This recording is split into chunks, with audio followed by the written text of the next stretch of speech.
What's going on, everybody? Back to work on the CJ. Today we're going to get this truss thrown on the rear here and maybe start working on some brackets after that. I used the Steel It paint on the axle here to prep everything. It was a weld through kind of paint. Also did the inside of the truss with it. And now I've got my pinion angle set to where it needs to be. A 12.5 truss. Well, there we go. Truss zeroed out there. So I'm going to work on tacking one end first, then move to the other end, then work on the center, and kind of spread out, weld a little bit here, a little bit there. Spread the heat out so I'm not warping the tubes. If I'm not going to preload here, I don't really have a good way to do that. And for what I'm doing, it should be okay. I am going to go through towards the end and kind of try to fill this gap in a little bit here, put some little plates in there and weld to the pumpkin tube. But right now I'm going to get on the tubes first and then go back and hit that. I'm also, as where the breather goes here, I'm going to weld it first and then drill a hole in there for the breather to run out. And I'll put a new tube on it. This one's cracked, plus I kind of want it up a little higher than that anyway, I think. So, but for now we're going to leave that. So we'll just do the welding of the tubes. I already put the little gussets inside there, welded them on the inside. So, should be good to go here.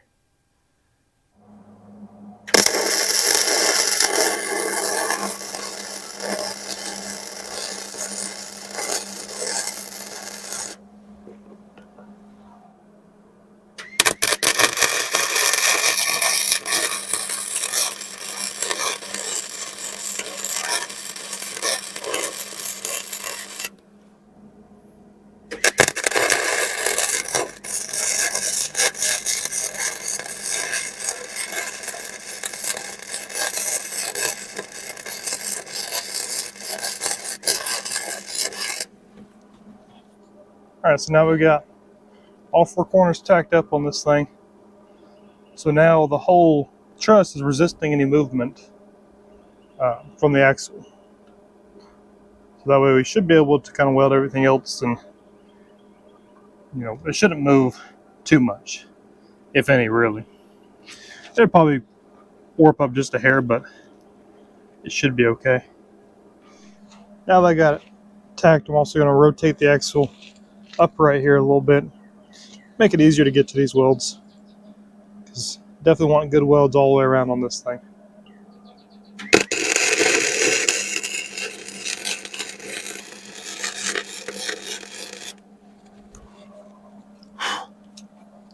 So while that one's cooling, we're going to switch to the other side and then try to keep alternating like that.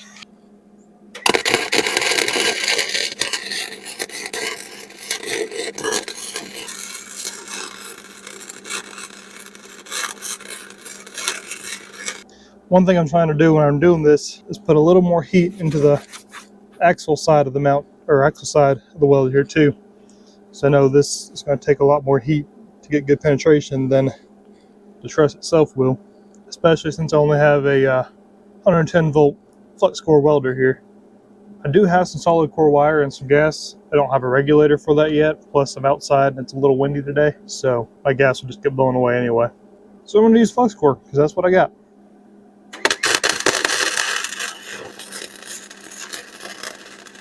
Alright, we'll give them all a minute or two to cool down, then we'll come back and hit these inside ones here.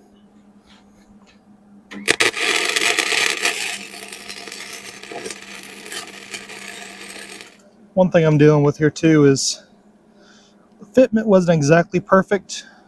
It's kind of hard to tell. There's a little gap there. It's not too bad, but it's just kind of the way it is with this.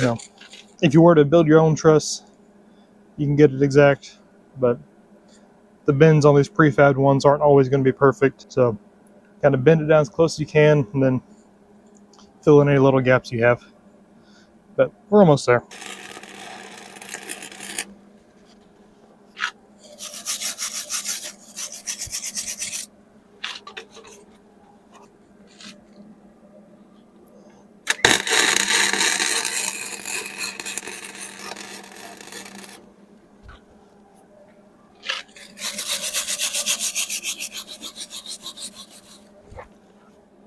Got all those welds done all the way down on both sides. So what I'm going to do is try filling down here a little bit and some of these bend areas. A few welds on those, just to kind of stiffen everything up a little bit more. And then probably be it for the day on truss welding. I'll come back and do this later. I don't really have a whole lot of time today. I'll just kind of make some plates to fill in, connect it down to the axle in a few places on the housing. So it's been a little bit since the last part of this. Been busy with work and being out of town and whatnot, but we're back on it here. So I don't want to get done before I move too much farther. Is make some little plates to kind of fill that in. I'm not going to be able to weld them today because I don't have enough matte gas and all to heat the housing and preheat for the cast steel here. So I just want to go and get those made and have them ready. That way if I need any more material for that, I can go ahead and get it. And then it's kind of late in the day today. I had to wait for a storm to pass through this morning. But maybe late today or tomorrow we can start working on putting the link mounts up here. And obviously our axle one's going to be somewhere out here. Won't put the one for the ORIs on yet. That's going to sit somewhere up here, but we'll put that on later. Once we kind of get it all positioned, the Jeep a little bit better and figure out exactly how that's going to lay. But yeah, for now, I'm going to cut out a little template and try to make a little piece of steel to go in there. Also on the back side, there's a gap too. So what I'm going to do for this is use this little piece of cardboard just as a template, kind of cut that until it fits. So I'm going to cut it about there. Just cut out just kind of a notch for the diff there. All right, so that's sitting closer. It needs to come down just a hair more. So we'll trim it up a little more.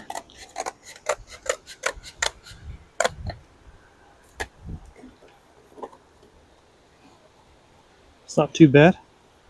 Now I'll start trimming out for the actual truss back here to fill this gap in with it. All right, so here we got kind of a mock piece here pretty much. That just fits right in there. Basically what I did to cut this line out was just take your knife or scissors or whatever you're using and just kind of stab it and follow, slide it along the inside of the truss there. So for instance here I just kind of stuck that and slid it up along the truss there, cutting out as I went. That makes me a little template piece. So now I can try to find some steel to make that out of. Load it in place. I could probably carry this down a little farther over here. There we go. Got one of those scrap pieces. And we'll tape that on there. This is the gap I want to fill on this side. See, it's not too big of a gap, but there's a good 1.5 inches on the top there. Just want to be able to tie that in a little better. We're going to use the same technique to do on the other side, or just kind of cut it till it fits. I think that's the quickest and easiest way to fill one of these kind of blind spots. Just test it, see where it doesn't hit, see where it does, and trim. The idea is to get it all in contact at once. And keep in mind too that steel is going to be a little thicker than this, so there's like a little, let me see if I can get a better camera angle here. There's a little gap down there between this and the thing, so I'm not quite sure if the steel is going to fit in there or not. I've got some 3/16 and some 1/4 inch. I prefer to use that 3/16 first, but I don't know if I'll be able to because it's more of a bar shape. The 1/4 inch is a plate, so I may not be able to get the shape I need out of it. But I pretty much got that to match the bottom shape there. Just need to come up the sides like I did before. So now I'm to the truss. Come along the other way. In theory, this piece should fit pretty much right up in there. Now the fun part is going to be getting the steel in there, so it needs to kind of drop in and then be able to slide, because the steel's not going to bend like the cardboard does. I need to make sure I'll be able to actually get it where I want it. Let me trim this off just a little bit.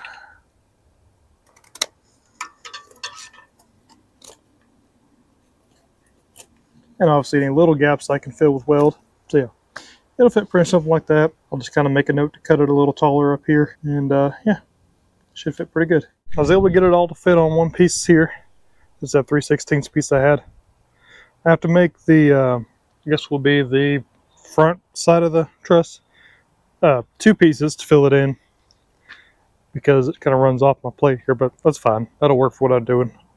And then there's the rear piece. Not exact lines anywhere, but it's all kind of rough estimates anyway.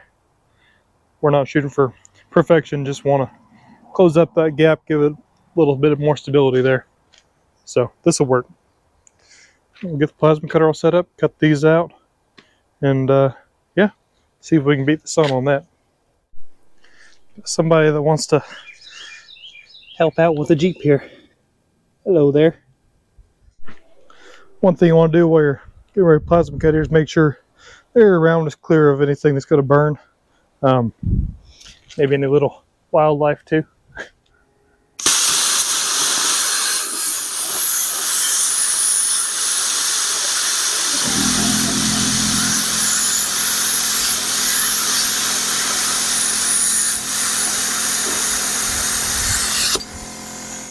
I'll cut out and finish them up over here with the grinder and a little crawler hollow vise that I made a few videos back.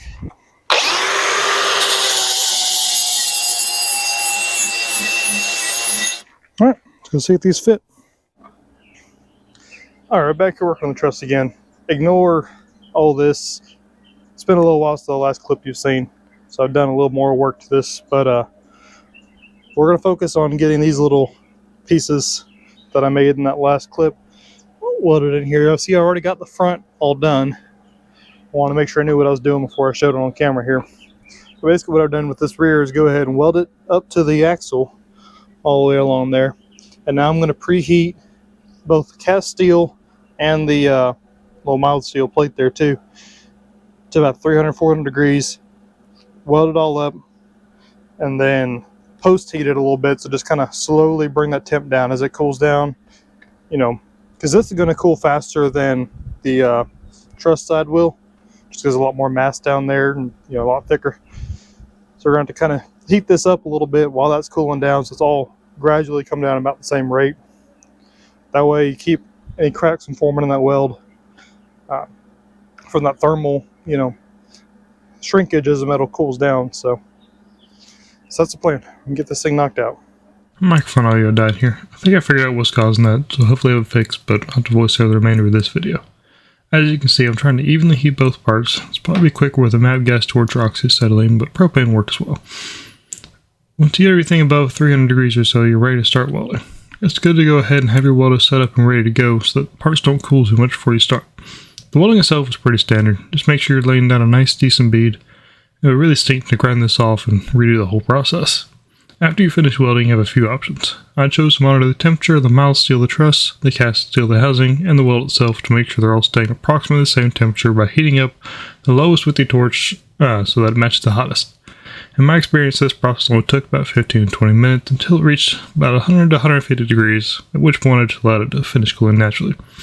The other option would be to wrap everything up in fiberglass welding blanket and allow it to cool. I'd assume this probably take a couple hours depending on how well you wrapped it up and the quality of your blanket. And of course, once everything's nice and cool, hit it with a coat of paint to keep it from rusting. Thank you guys for watching this video. If you liked it or found it helpful, don't forget to leave a like as it really helps me out. I'm still taking name suggestions about this Jeep and my TJ from the previous video. Don't forget to subscribe so you don't miss any upcoming content. Next video you'll probably be setting up the 4-lane geometry you saw a little bit of in this video. One step at a time, this project's slowly coming together. That's all I have for today, so have a good one.